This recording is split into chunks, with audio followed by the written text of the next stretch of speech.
दोस्तों, इस भीड़ भाड़ वाली दुनिया में सभी लोग अपनी अपनी समस्या को लेकर परेशान रहते हैं और बात बात में क्रोध करते रहते हैं। कुछ लोग तो क्रोध में अंधे होकर खुद का ही अहित कर बैठते हैं। दोस्तों, आज अगर आप इस कहानी को पूरा सुन लेते हैं तो आपको जीवन में कभी भी क्रोध नहीं आएगा और आप अपनी हर समस्या का सलूशन भी ढूंढ लेंगे। दोस्तों, इस वीडियो में खोने से पहले वीडियो को लाइक और चैनल को सब्सक्राइब कर दीजिए। चलिए दोस्तों, कहानी को स्टार्ट करते हैं। एक समय की बात है, भगवान गौतम बुद्ध अपने शिष्यों के साथ बैठे हुए थे और उन्हें उपदेश दे रहे थे और उन्होंने अपने शिष्यों से कहा, क्रोध इंसान का सबसे बड़ा शत्रु है। क्रोध करने वाला व्यक्ति खुद को हानि पहुंचाता ही है, लेकिन वह दूसरों को भी हानि पहुंचाता है। वह प्रतिशोध की आग में जलता है और अपने जीवन को बर्बाद करता है। उनका उपदेश खत्म हो जाने के बाद उनके शिष्यों में से एक शिष्य खड़ा होता है और उनसे बोलता है, तू एक ढोंगी है, तेरी बातें मनुष्यों के रहन सहन से विपरीत हैं। तू जो भी कहता है उसे अपने जीवन में अनुसरण नहीं करता और दूसरों को यह सब करने को कहता है। जब उनका वह शिष्य गौतम बुद्ध को उल्टी सीधी बातें कह रहा था, तब गौतम बुद्ध ने कोई प्रतिक्रिया नहीं दी और वे शांत बैठे थे।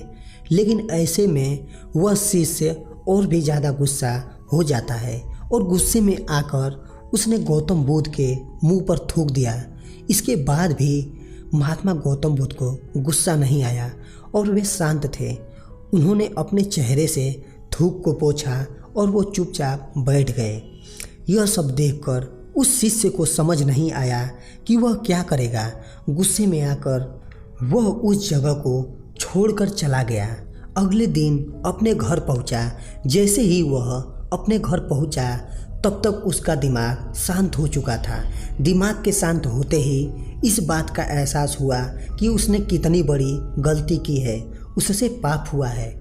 वह खुद को मन ही मन कहने लगा, यह मैंने क्या कर दिया? मैंने महात्मा बुद्ध का अपमान किया है। ऐसा पाप मैं कैसे कर सकता हूँ? मैंने बहुत बड़ी गलती कर दी। मुझे जाकर उनसे माफ़ी मांगनी होगी। यह कहकर वह तुरंत ही गौतम बुद्ध के पास चला गया, लेकिन गौतम बुद्ध उस स्थान पर नहीं थे। ऐसे में वह शिष्य जगह जगह भटक कर उन्हें खोजने लगा। जैसे ही उसे महात्मा बुद्ध मिले तो वह उनके पैरों पर गिर गया और उनसे कहने लगा, मुझे माफ़ कर दीजिए, मुझसे गलती हुई है। मैंने आपका अपमान किया है। मैंने यह बहुत बड़ा पाप किया है। यह सब देखकर गौतम बुद्ध ने उससे कहा, शांत हो जाओ, क्या बात है, मुझसे बताओ, तुम कौन हो? गौतम बुद्ध के यह कहने पर वह शिष्य चौंक गया।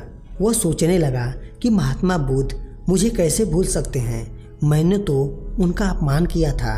यह सोचकर उसने महात्मा बुद्ध से पूछा, मैं वही शिष्य हूँ जिसने कल आपका अपमान किया था और आप इतनी जल्दी मुझे भूल गए? तब महात्मा बुद्ध ने उस शिष्य से कहा, हमें कल की बातों को कल ही छोड़ देना चाहिए। वह अच्छा हो या बुरा, उसके बारे में बार बार विचार नहीं करना चाहिए। मैं बीती हुई बातों को पीछे छोड़कर आगे चलता हूँ और ऐसा ही हम सबको भी करना चाहिए। महात्मा बुद्ध की यह बातें सुनकर वह शिष्य और भी ज़्यादा प्रभावित हुआ और उनसे बोला, मैं आज से आपकी हर बातों को माना करूँगा। दोस्तों, इस कहानी से हमें यह सीख मिलती है कि क्रोध करना इंसान के लिए सबसे खतरनाक है। यह मनुष्य का सबसे बड़ा दुश्मन है जो उसे बर्बाद कर सकता है। इसलिए मनुष्य को कभी भी क्रोध नहीं करना चाहिए और कल की बीती हुई बातों को हमें भूलकर आगे बढ़ना चाहिए। अगर कोई मनुष्य अपनी बीती हुई बातों पर ज़्यादा ध्यान देता है तो उसका ध्यान पूरी तरह से भूतकाल में लगा होता है और वह इंसान कभी भी आगे बढ़ने की ओर विचार नहीं कर पाता। इसलिए हमें हमेशा पुरानी बातों को छोड़कर आगे बढ़ने की ओर फोकस करना चाहिए। दोस्तों, आज आपने इस कहानी से कुछ ना कुछ मूल्यवान जरूर सीखा होगा। इसलिए दोस्त, इस वीडियो के लिए एक लाइक और चैनल को सब्सक्राइब करना ना भूलिएगा और कमेंट में भारत माता की जय जरूर लिखें। मिलते हैं अगली वीडियो में कोई नई कहानी के साथ। तब तक के लिए जय हिंद, जय भारत, धन्यवाद।